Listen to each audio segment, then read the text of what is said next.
بسم اللہ الرحمن الرحیم الصلاۃ والسلام علیکہ یا رسول اللہ وعلی آلک و اصحابک یا حبیب اللہ۔ حضرت عبداللہ بن حذیفہ حجۃ الوداع کے موقع پر مینا میں رسول کریم صلی اللہ علیہ وآلہ وسلم نے حضرت عبداللہ بن حذیفہ رضی اللہ تعالی عنہ کو ایک بات لوگوں تک پہنچانے کا حکم دیا تو وہ جگہ جگہ سے گزرتے ہوئے یہ اعلان کرتے جاتے: ذی الحج کی 10، 11، 12 اور 13 ان دنوں میں روزہ مت رکھو کیونکہ یہ کھانے پینے اور ذکر کے دن ہیں۔ حضرت ابو حذیفہ عبداللہ بن حذیفہ سہمی رضی اللہ تعالی عنہ قدیم الاسلام صحابی ہیں۔ آپ حبشہ کی جانب دوسری ہجرت میں اپنے بھائی حضرت قیس کے ہمراہ سفر کر رہے تھے۔ آپ بدری صحابی ہیں یا نہیں اس بات میں اختلاف ہے۔ اس کے علاوہ احد، خندق اور دیگر تمام غزوات میں شرکت کی۔ سن 7 ہجری میں آپ نے سفیر مصطفیٰ صلی اللہ علیہ وآلہ وسلم بن کر خط مبارک شاہ ایران کسریٰ کے دربار میں پہنچایا۔ آپ کا شمار فتح مصر کے مجاہدین میں ہوتا ہے۔ حضرت عمرو بن عاص رضی اللہ تعالی عنہ نے آپ کو اسکندریہ مصر میں اپنا نائب مقرر کیا۔ بارگاہ رسالت سے اصلاح: ایک مرتبہ آپ رضی اللہ تعالی عنہ نماز کے لیے کھڑے ہوئے اور بلند آواز سے قرات کرنے لگے۔ رسول کریم صلی اللہ علیہ وآلہ وسلم نے ارشاد فرمایا: حذیفہ، تم مجھے مت سناؤ، اللہ کو سناؤ۔ ملک روم کے قیدی بنے۔ 19 ہجری میں رومیوں نے آپ رضی اللہ تعالی عنہ کو گرفتار کر لیا تھا۔ واقعہ کچھ یوں ہے: ایک مرتبہ حضرت عمر فاروق رضی اللہ تعالیٰ عنہ نے ملک روم کے جانب ایک لشکر بھیجا۔ دوران جنگ آپ رضی اللہ تعالیٰ عنہ نے ایک رومی کمانڈر کو قتل کر دیا۔ پھر اسی کے گھوڑے پر سوار ہو کر میدان جنگ میں تھے کہ آپ کا سامنا ایک اور رومی کمانڈر سے ہوا تو اس نے اپنے مقتول ساتھی کا گھوڑا پہچان لیا۔ یہ دیکھ کر وہ آپ کی طرف لپکا۔ وہ پہاڑ کی طرح سخت جان تھا۔ اس نے آپ کو اپنے آپ سے چمٹا لیا اور کھینچتا ہوا اپنے لشکر میں لے گیا۔ وہاں آپ کو زنجیروں سے باندھ دیا گیا اور مار مار کر بے ہوش کر دیا گیا۔ پھر قیدی بنا کر قسطنطنیہ میں بادشاہ کے پاس بھیج دیا۔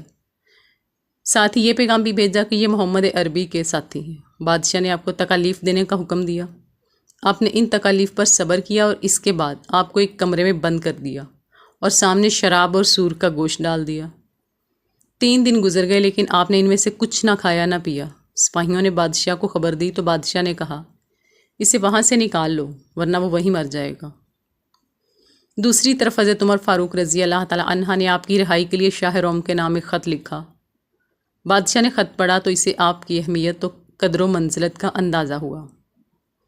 پھر آپ کو دربار میں طلب کیا۔ آپ فرماتے ہیں میں وہاں پہنچا تو بادشاہ کے سر پر تاج تھا اور چاروں طرف سپاہی تھے۔ میں ان کے سامنے کھڑا ہو گیا۔ اس نے پوچھا تم کون ہو؟ میں نے کہا قریش قبیلہ کا ایک مسلمان ہوں۔ پوچھا تمہارا تعلق تمہارے نبی کے گھر سے ہے؟ میں نے کہا نہیں۔ بادشاہ بولا تم ہمارے دین پر آ جاؤ، میں اپنے کسی کمانڈر کی بیٹی سے تمہاری شادی کروا دوں گا۔ میں نے کہا خدا کی قسم میں دین اسلام کو کبھی بھی نہیں چھوڑوں گا۔ اس نے کہا ہمارا دین قبول کر لو، میں تمہیں بہت سارا مال، لونڈی، غلام اور ہیرے دوں گا۔ پھر کچھ جواہرات منگوائے اور کہا میرے دین میں آ جاؤ، یہ سب تمہیں مل جائیں گے۔ میں نے کہا نہیں، اگر تم مجھے اپنی اور اپنی قوم کی جائیداد بلکہ اپنی ملکیت کی ہر چیز بھی دو گے تو بھی دین اسلام نہیں چھوڑوں گا۔ اس نے کہا میں تمہیں بری موت ماروں گا۔ میں نے کہا تم میرے ٹکڑے کر دو یا مجھے آگ میں جلا دو، میں اپنا دین نہیں چھوڑوں گا۔ یہ سن کر بادشاہ غصے میں آ گیا اور کہنے لگا اب میں تمہیں قتل کر دوں گا۔ میں نے کہا تم یہی کر سکتے ہو۔ پھر آپ کو تختہ پر چڑھا دیا گیا تو بادشاہ نے آہستہ سے تیر انداز سے کہا تیر بدن کے قریب پھینکنا۔ تیر انداز نے تیر جسم کے قریب پھینکے لیکن آپ بالکل بھی خوف زدہ نہ ہوئے۔ بادشاہ نے پھر عیسائی بننے کی پیشکش کی مگر آپ نے انکار کر دیا۔ آخرکار آپ کو تختہ سے نیچے اتار لیا گیا۔ ایک روایت کے مطابق بادشاہ نے تانبے کی گائے منگوائی اور اس میں تیل بھر کر جوش دینے کا حکم دیا۔ پھر جب تیل کھولنے لگا تو بادشاہ نے ایک مسلمان قیدی کو بلایا اور اسے عیسائی بننے کا کہا، لیکن اس مسلمان نے بھی انکار کر دیا۔ یہ دیکھ کر بادشاہ نے اسے گائے میں ڈلوا دیا۔ فوراً ہی گوشت پوش سب جل گیا اور ہڈیاں ظاہر ہو گئیں۔ بادشاہ نے آپ سے پھر کہا عیسائی بن جاؤ ورنہ میں تمہیں بھی اس گائے میں پھینک دوں گا۔ آپ نے کہا میں ایسا ہرگز نہیں کروں گا۔ بادشاہ نے آپ کو گائے میں ڈالنے کا حکم دیا۔ سپاہیوں نے آپ کو پکڑا اور گائے کے قریب لائے تو آپ رونے لگے۔ سپاہی کہنے لگے بس گھبرا گئے اور رو رہے ہو؟ بادشاہ نے کہا انہیں گائے سے پیچھے کر دو۔ یہ دیکھ کر آپ نے کہا میں گائے میں ڈالے جانے کے خوف اور ڈر سے نہیں رویا، میں تو اس وجہ سے رویا ہوں کہ میرے پاس یہی ایک جان ہے جو ابھی راہ خدا میں جسم سے جدا ہو جائے گی۔ میں تو اس بات کو پسند کر رہا تھا کہ ہر بال کے بدلے ایک ایک جان ہوتی، پھر تم مجھ پر غلبہ پا لیتے اور ہر جان کے ساتھ یہی سلوک کرتے۔ آپ کی یہ بات سن کر بادشاہ حیرت زدہ ہو گیا اور آپ کو آزاد کرنے کی خواہش اس کے دل میں پیدا ہو گئی، لہٰذا کہنے لگا کہ تم میرا ماتھا چوم لو، میں تمہیں آزاد کر دوں گا۔ آپ نے منع کر دیا۔ بادشاہ نے کہا نصرانی ہو جاؤ، میں اپنی بیٹی کی شادی تم سے کروں گا اور اپنی آدھی سلطنت تمہیں دے دوں گا۔